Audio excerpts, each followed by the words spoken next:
Alright, it's time for the awesome sand level, Sunken City, where we go down a big sand slide.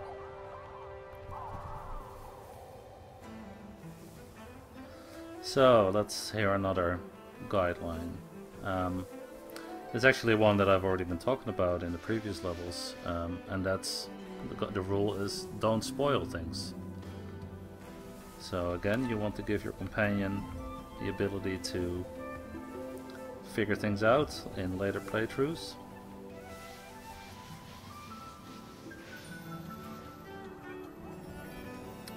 And you don't necessarily want to point out all the secrets. So in this particular level I tend to stay behind the companion a bit, so that I don't necessarily have to spoil the locations of the glowing symbols on the slide.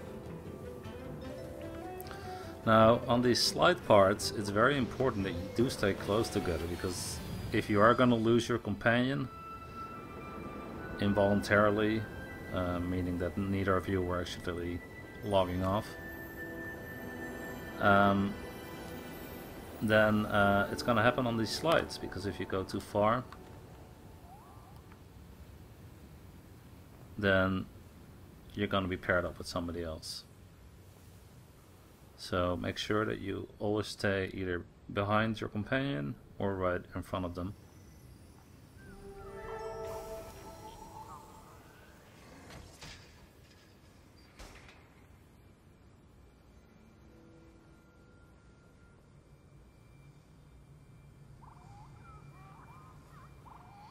Alright, you lead the way.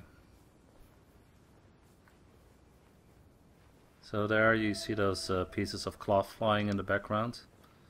If you go up there, there's a glyph wall, in case you didn't know that yet.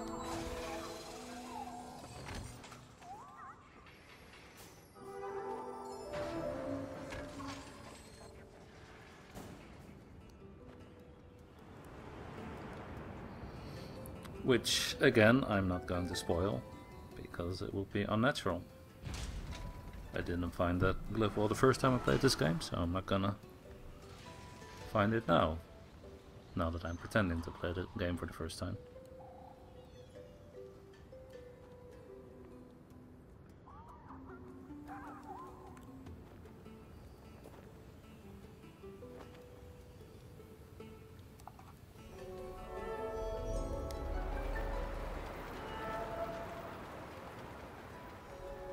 See if you can figure out well, I guess you don't really need to figure it out to get on this platform, that you can actually recharge your jump in midair if the cloth is around. You gonna do it? Leap of faith. You gonna do it? You gonna do it? Yeah? Okay. No, you go first, you go first. So here it's the same rule, don't spoil the location of the glowing symbol, and stay close to each other. So if I don't want to spoil it, I want to stay close to you. Okay, well that obviously didn't work. Now I'm gonna spoil it. I'm breaking all my own rules.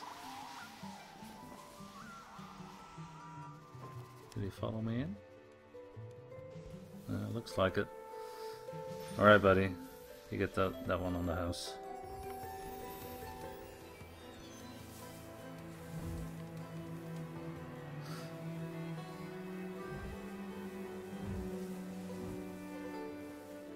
Uh-oh.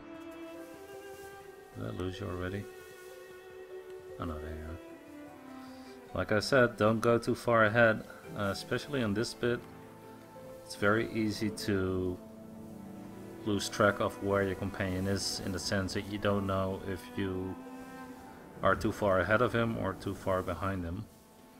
And what I've seen a lot of Let's Players do is that they'll end up, this is still a gorgeous shot by the way, that they'll end up waiting at the end of this part of the slide, thinking that their companion is behind them, when their companion was actually already further ahead, and that's when they end up getting disconnected. So note that here I kept my eye on my companion at all times to prevent that from happening, and we need to make sure that we're going down this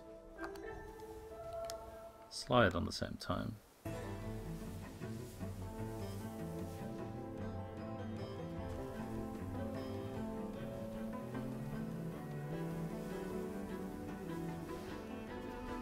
With all the glowing golden sand and all the cloth creatures flying around, it's difficult to keep your eyes on your companion sometimes.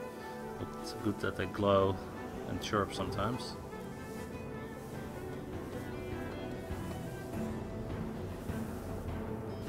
Alright, don't fall too far behind me. Alright, so we both arrived at the end. So we're still on track. That was fun.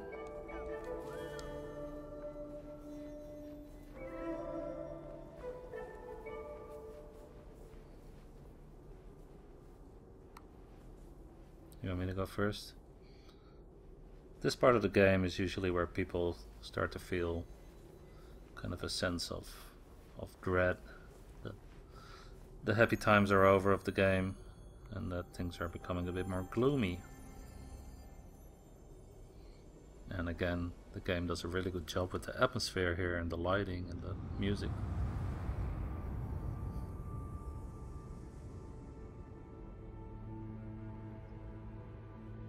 Oh, you're still here? Alright, I'll better tell you the rest of the story.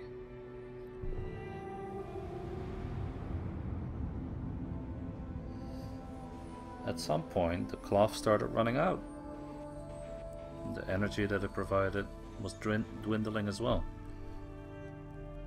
And people started fighting over what little cloth remained.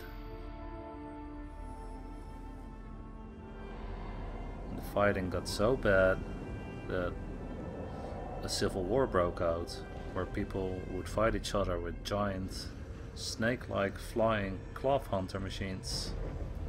And there was even a much bigger machine that could destroy entire buildings. And the city was turned to ruins.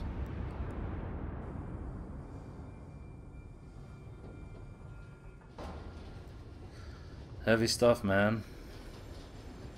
But let's move on.